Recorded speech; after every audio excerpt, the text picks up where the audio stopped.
Martino. Hello, hi Hello. everyone. Ciao from Budapest. Your Here old from house. London, live from London, from central London actually. Yes. We, How was today there? actually, yeah, it's quite it's a nice day after a few days of rains and clouds. Today Uh-huh. actually it wasn't too bad, so I managed to have a really nice walk in Kensington Gardens earlier today, so it was good. Let me become very jealous. Okay, also in Budapest today was very one amazing day of a sunny day outside. Finally, we can move a lot outside running. I can see several times that when you go to run with the Nike app, that you are always fighting with yourself. Yes, exactly. Yeah, no, obviously, yeah, given the period, running is becoming increasingly important for me. It's not only an exercise, but it's a really good way to get fresher and also build what I call the headspace, right? To give like a moment where you are focused, you are really present on your own, you're outdoors, and you can really focus and meditate while running. Actually, something which I do is I do a lot of guided runs through Headspace, so Yes. the meditation app, and I found them extremely fascinating and motivating. Oh, great, great. First of all, for our friends that follow us or can follow in the future, can you introduce a little bit yourself? Who is Martino? Sure. So first of all, Lugino, thanks a lot for inviting me today. It's great to have this interview with you. So yeah, my name is Martino and I'm based in London. I'm a finance executive. I've been living in the UK for the past 7 years. And actually, curious enough, like in 2 days, I will become British citizen. So it's going to be a big milestone for me. So 7 years in London, but actually I was born and raised in Sardinia, in Italy. And before coming to UK, I've lived in other 7 countries. So I've been a bit all over the place, mainly in Europe. My expat life actually started in Budapest, where obviously me and you met. And actually maybe it's an interesting story how we met. So maybe it's a curious anecdote we can share with the rest of the group. So right? Do you remember the day? Yes. Of course, of course. So I was an exchange student at Corvinus Business School back in the time, and obviously as an Italian, I love fashion, right? So one of my electives was fashion management, right? And one day as a guest speaker, guess who we got was Luigino coming to talk to us about marketing, right? So I really enjoyed the lecture given by Luigino. So after the lecture, I went and introduced myself and say, I'm Martino, I'm a student here. It would be great to stay in touch, and so on and so forth, right? So from that moment, me and Luigino started to talk quite often, and we became friends. We had a lot of fun in Budapest with our network of friends, and I ended up spending 2 years in Budapest, which I always remember like some of my best years in life, right? We had a lot of fun. So that's how Luigino and I met. So then after the 2 years in Budapest, studying, I joined General Electric, so the American conglomerate, and thanks to the leadership program, I lived a little bit in the United States, in France for almost a year, then in the Netherlands, Czech Republic, then in Moscow, and then after all these rounds and moving around, I decided to call London home. And so you would ask, why London out of all of these cities and countries? For me, London is the best combination between the American business world and the European lifestyle, right? So it's like being in London is like you are working in the US, living in Europe, and still I'm just 2 hours away from Italy. That for me is quite important, so that I can spend enough time with family. You have some good message also from your friends. You can see there maybe. Yes, I see a lot of London, but also Italy people. I can see, yeah, Victoria here and yeah, Lucrezia. So hi everyone, and thanks for joining. Yes, I remember that, but I know that you are really, and your life is the proof that you are very open, with open mindset. Means that you was always there, ready for new challenge, to grow, to have a new experience. But you was like this always, also when you was child. Yeah, yeah. So I mean, I think since I was child, and my parents would confirm, I've always been extremely curious and passionate about knowledge. I always wanted to learn something more, to know something more, right? So I would, as a kid, I would read a lot, like newspapers and books and you know, anything I had around. I really enjoyed to be a sponge, to really attract any type of knowledge, any type of field, any type of topic. I was really agnostic, from sports to history, geography. And in fact, I don't know if you recall, in Italy, we had this table game, Sapientino. For me, was my favorite one because I was always learning something new. And actually, my sister would tease me, would call me, hey, Mr. Sapientino, you know, because I always enjoyed to learn something new and something different, right? So, and always been a dreamer. And unfortunately, as a kid, I didn't manage to travel as much. So I always had the dream to travel, to live abroad, in particular, you know, like the big city, New York, Paris, London. And here we go. So I'm really happy that somehow I was able to make the dream kind of reality, you know. And do you, in your life, something happen that some important event that, let's say, transform you in some way, open the situation that open you new doors, new discovery? So, do you have some story? Yes, actually, few. Yeah. When I was 16, actually, yeah, I had quite of a bad motorbike accident, and unfortunately, thanks to this, I spent a couple of months at home, like in isolation. See, I was in lockdown back then, right?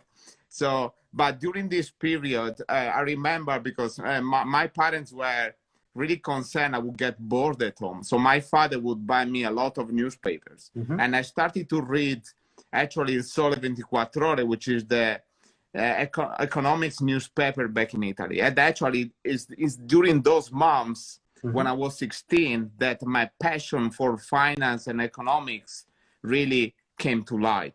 Before, I was always thinking I would become a sport doctor or maybe a journalist, but during those couple of months in a medical lockdown, that's where actually my passion for finance and economics came in. So for me, I always say, yes, the accident was not a great thing as an event, but to be honest, I'm really grateful, because thanks to that crash, I'm here now, right? God knows where, you know, which path I would have followed otherwise. So this is definitely one.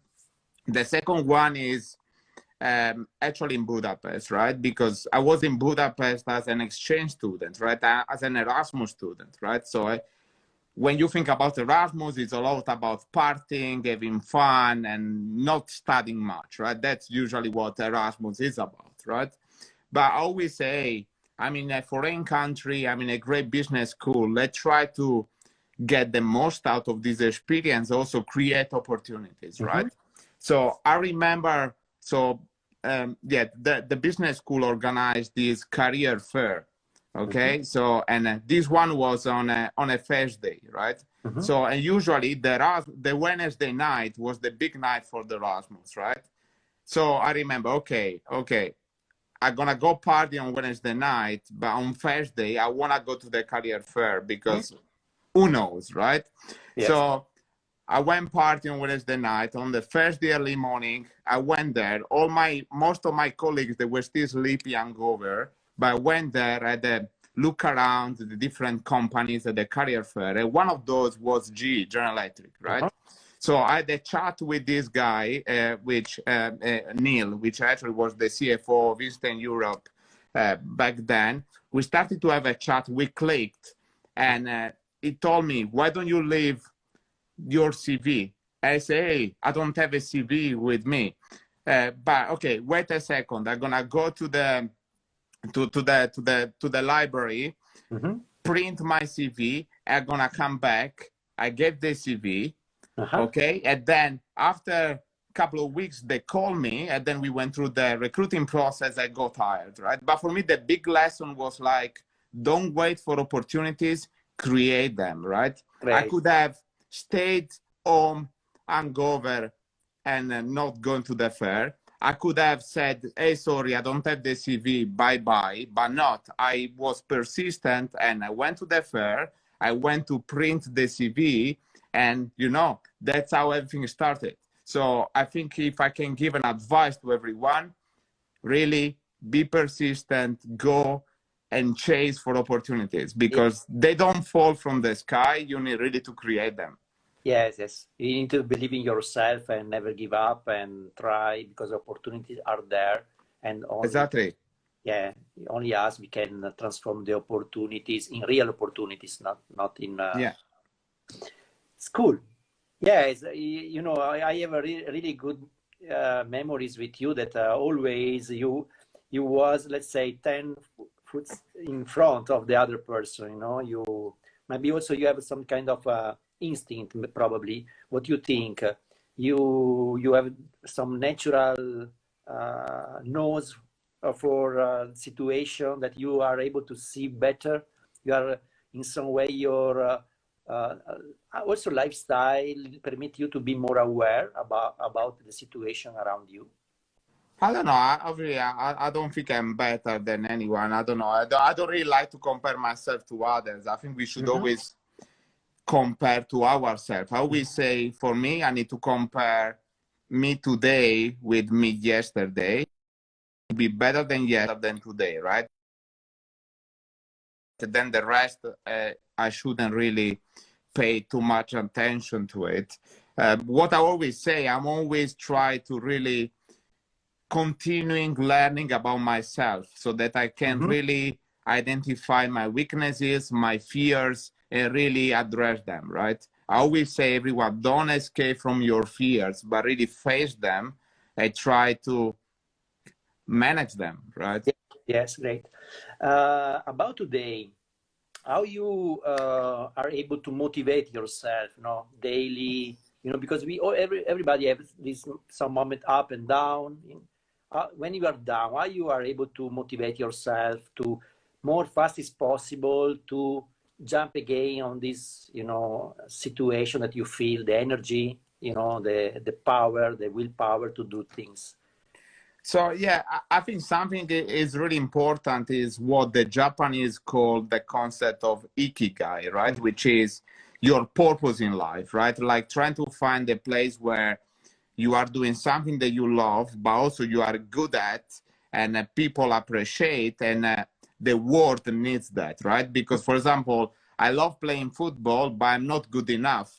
So it wouldn't work, right? To make out of a living, right? Or there are things which I enjoy, but maybe that they are not needed in the world, right? Yes. And for me, I always try to say, okay, what's my purpose in life, right? So how can I really make an impact? And for me, that's what really motivates me. And for me, I get a lot of energy from social connection. I'm a really extroverted person. I really believe in the power of network. So when I'm a bit down, I always try to connect to people who I admire, people who have positive attitude in life, and then trying every time to find the right balance. But I think during this year in particular, meditation really helps me in really working on my mindfulness. And whenever I don't feel at 100%, to find my calm and reassess, right? Because it's all relative. Sometimes we worry about things who are silly and we shouldn't be worried about, right? At the end, what really matters, it's that we are healthy, we are present, we are grounded, right? How you discover meditation? Somebody told you, or you through studying? How you start this practice? So meditation first time was like years ago when I read a book by Ray Dalio, Principles. So Ray Dalio, for those one who don't know, is one of the best fund managers in the world, and he wrote this massive book called Principles, which are like principles in life and business, and he's really big into meditation. So I said, okay, what is this about? So I started to educate myself a little bit more about it. And then I read a lot about psychology and leadership, and meditation is often mentioned in these type of topics, right? And then, as I said, in the last couple of years, I refined it, trying to learn new tools, new techniques, like, for example, the Muse tool that you actually made me explore. So yes, so it's still a journey, right? I don't think I'm a fantastic meditator. I'm always trying to improve, right? And to be more present, right? It's like to go to the gym, no? Because you need to continually to Yes. train your brain in this way. Yes. Exactly. Now I tell you 3 keywords, and can you tell us what comes in your mind, with each of these keywords? The first is business. What comes in your mind when they say business? So for me, business is mainly 2 things. So the first thing comes to my mind is to create value, right? I see a lot of businesses or a lot of business activities who are not adding value. I get extremely frustrated, in particular in big corporations. I say, guys, even with my team, I say, guys, tell me which value are you adding doing this, right? If you are not adding value, please stop it. Don't do it, right? So for me, it's all about creating value to your customer, your shareholders, the community where the company operates. So for me, the concept of value is central. The second one, which is linked to it, how do you usually create value? You solve problems, right? So for me, every time I do something, I always try to start with the problem. Which problem I'm trying to solve? What's the problem statement, right? So that's, for me, business is really about problem solving and adding value. So that's the 2 things that come to mind. Great. The second keyword is friendship. So yeah, friendship. For me, it's vital, right? It's and I think the first thing that comes to my mind, and I'm really grateful about, is global. So having lived in so many different countries, I'm extremely grateful. I have really good friends all around the globe, right? So when I travel, I really enjoy it. I don't know, I go to Paris, I pick up the phone, and some of my best friends are in Paris, right? I go to New York, same story. I come to Budapest, I call you, I love the fact that my really good friends are spread around the globe.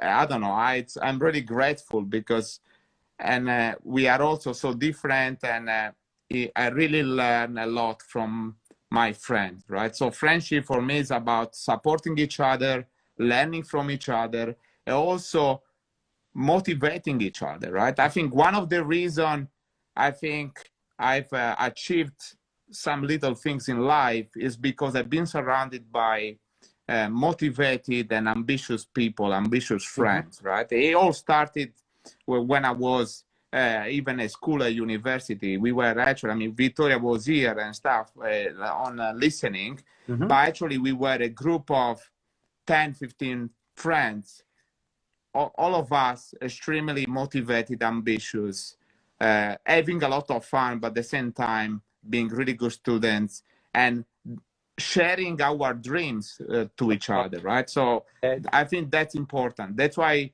an advice I will give to everyone: always surround yourself by positive, ambitious people. Because, and I remember a book I read, they say usually we are the average of the 10 people we spend most time with, right? So if you surround yourself by 10 negative people, most likely you will turn into a negative person. So you don't want that. So you need to be really selective with your friends. Great, great. And thank you for this advice that you share with all of us. And family, the third case. Well, I mean, for me, family obviously means Sardinia, right? Sardinia is where I was born and raised, the island in Italy. That's where my parents live. That's where my sister is, together with my little nephew. I haven't seen them since the last September. I miss them a lot and really can't wait to be back in July, right? So yeah. And for me, family is always about also go back to the basics and getting back perspective, right? Because sometimes, you know, I live in a big city, the speed of the city is crazy, and the expectations in this city are sometimes really unreal. Every time I go back to family, it reminds me what really matters in life, right? Which is like the love from them, the fact that we are all healthy. You know, you go back to basics, and then you all of a sudden you realize that the things that really matters are really few ones. So you don't need to worry about too many things. I think that the good friends and the family always are there, you know, for support you in every moment. Exactly. Yeah. And yes, this is something very important in our life. And is very connected with our heart. Yeah. About the future, which kind of vision do you have for you, but also for the world? What you think? In which direction you feel that is useful for you to give meaning to your life, you know, to realize something for you, for the world? In which area you think, in which, let's say, let's talk about big things now, vision. I don't want to that you go into detail in some goal or something like this, but which future you imagine that is one future that is very meaningful to live, and that you like to fight for this kind of future? So something which I'm really passionate about, that's something I see the world is expanding, is really the focus on mental health and what I call mental coaching and mental training, right? I think for the last decade or since now, there was never enough focus on this. So a lot of people were mentally struggling and they would never ask for help, or even going to a mental coach or to a therapist, in particular in Europe, is always seeing like, if you go to the therapist, you are crazy, you are like nuts, right? But for me, actually, a mental coach is like a personal trainer in the gym, right? So you don't go into the gym when you don't wait to go to the gym when you are like 50 kilos overweight or you are not able to walk. No, you go to the gym when you are in good shape to move from good to great. Yes. And the same should be for our brain, right? So even though you might feel you are good, but actually you can be great. So, right, like a mental coach or a therapist or whatever can really help you in unlocking your potential, right? So the fact that there is increasing awareness about mental health and mental potential, for me, is something makes me happy, because I'm extremely passionate about, and that's something I always try to help people with, right? Even at work with friends, I always try to give my piece of advice to push them to unlock this potential. Means also you like all the area of emotional intelligence also. Yes, I'm a big fan of that part, of the big fan of Daniel Kahneman and all that group of people. And I think that, to be honest, that was really, to succeed in the complex today's world, you really need to be more than an high IQ, you need a high EQ, right? And emotional intelligence can bring you really far, right? Because It means you understand others, you can motivate others, you can influence others. And the connection from mind and body with epigenetics, what do you think? Yeah, I mean, obviously, we grew up in a classic environment. I always really believe in mens sano, corpore sano, right? So for me, the two are linked to each other, right? Because your brain can be as healthy as your body is, and vice versa. That's why it's extremely important to keep both of them in really good shape. If you keep the body in good shape and you forget about the brain, you're gonna struggle at some point, or vice versa. So you really need to work on both together. Great. Let's make this let's say test or something funny question. If you have infinite resource and infinite time, what you do from tomorrow? I always say if I had an infinite time and resource, I would spend days traveling and reading, you know? I would have, I don't know, a massive like home library, and I would travel around the globe, like meeting people, discovering new cultures, and maybe connecting to what I say, maybe help others through their, you know, in terms of leadership and unlocking their potential. I think that's how I would spend my time, you know. Maybe in the future we can find I'm not sure I understand. yes, there is a intelligence, AI intelligence that reply immediately. No, that maybe in the future we can find a library with your family name everywhere, no? Like in America, there is a Carnegie everywhere, no? Yes, exactly. So who knows? But yeah, there's definitely a way, you know, it's connecting to others, helping others, achieving their objectives and their goals. And it comes back also to business, right? How can you create value to communities, make an impact, and solve problems, right? That's good. Okay, the last question, we are in the right time.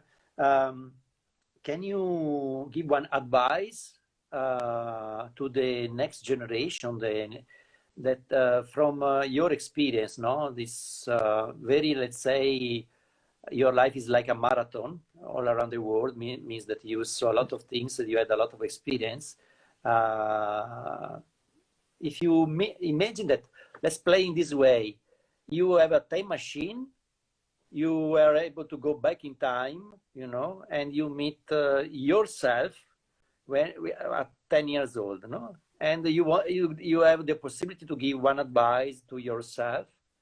Only one. Can I give three or not? Okay, okay. Because it's only because it's you. Okay, three. So yeah, the first one I say is really focus only on things you can control, right? Because so if I think as a like, typical example, you go to university, right? So you go to the exam, like the morning you go to exam, you write the exam. You submit the paper, and then you spend weeks worrying about the result. But actually, what you should worry about is up to the day of the exam. So how you prepare yourself for the exam day. Whatever happens after exam day is out of your control. So you shouldn't care. You shouldn't worry about it. You shouldn't waste any time of energy or even trying to remember which question you did right or wrong. It's a waste of time. It's a waste of energy. Don't do it. So focus only on things you can control, right? That's definitely the first one. The second one I already mentioned about, there always will be someone who is more intelligent than you, taller than you, richer than you. Stop comparing yourself with others. And unfortunately, social media are terrible with this because they make you compare to others. Please stop. What you need to do is find your purpose, your ikigai, work towards that. Always compare yourself where you were yesterday, right? And try to make sure you are going towards the right direction. So this one is definitely, because each story is different, right? The starting point is different for everyone. So comparing to others is wrong. You should have some role models as inspiration, but that's it. So stop comparing to others, right? And the third one is really, don't let anyone telling you are not good enough, or that, you know, your dreams are crazy. There are no crazy dreams, right? Everything can be possible. You just need to understand what you need to get there, and work hard and combine passion, discipline, and determination to get there, right? But I've seen, when I was telling as a kid, I want to live in all these countries, some people, even in the expanded families, you are crazy, you are dreaming, you're gonna be lucky if you find a role here in Italy. I say, no, for me it's not good enough. I'm gonna go and travel and do it, right? If I'd listened to them, I wouldn't be here. So please don't listen to those people. Yes, and for sure, especially who think different can make a big impact in this reality, for sure. Yes, exactly. Steve Jobs is a very good example. You know, he's always say that he told that he create tools for who think different, and also there is also the good spot that he make. You know, this think different. Yes, means that you are a person that you like to think different. I try to think, because that's the first thing you need is to try to think, you know. Sometimes we make a mistake, we don't think enough, right? So I always try to make sure I think, right? So, and I try to think from the different perspectives, right? So to see, because when another issue with human beings is we have a lot of biases, right? So we need to be aware of our biases and mitigate the negative effect of those biases, like confirmation bias, or I mean, there are many biases, right? So be aware of them, and managing them is key. It's true, and one mistake is only one mistake when you consider this one mistake, you know, is in your mind. Means that yes, if you start to change, you know, the word that you give to the situation, for example, is not a mistake, but is a new lesson that you learn. Yeah, exactly. There's it's like I never fail. You learn, right? And that's why embracing failure is another really good advice, right? You need to really don't be scared about failure. Just make so. What actually Ray Dalio says in his book, in the Principles book, is acceptable to fail is unacceptable to not learn from failure, right? So failing is okay as far as you learn from it, right? If you don't learn from it, you are doing something wrong. Yes. Great. Martino, come on. It's an amazing interview. It's a very concentrate of wisdom.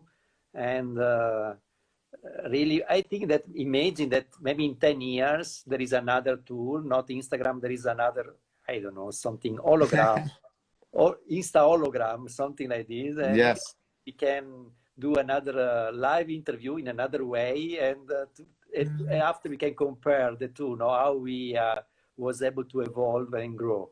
Yes, it's crazy, right? With all these tools now, with the Instagram, Clubhouse, and all the other podcasts, it's quite great. But I really enjoy this type of conversation. So hopefully we don't need to wait 10 years to do a next one, you know? Yeah, we're waiting you in Budapest. I hope maybe if not this summer, but soon as possible, to share again some good experience together. Yes.